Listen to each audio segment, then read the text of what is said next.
এটাও ভার্ব থেকে, দেখো এটা কি আছে দেখি, you had better to go দেয়ার।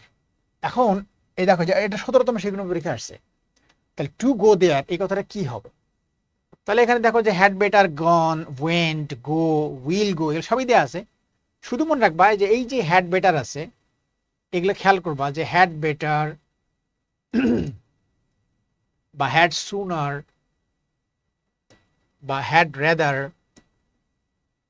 অথবা would better, would sooner, would rather, এই শব্দগুলো যখন থাকবে তোমার ওয়ার্ডের মধ্যে থাকবে, তোমার এই যে এগুলান, এটা একটা নিয়ম, এটা একটা নিয়ম, এরকম পড়ার দরকার নেই, সব একখানে সাজায় পড়ো।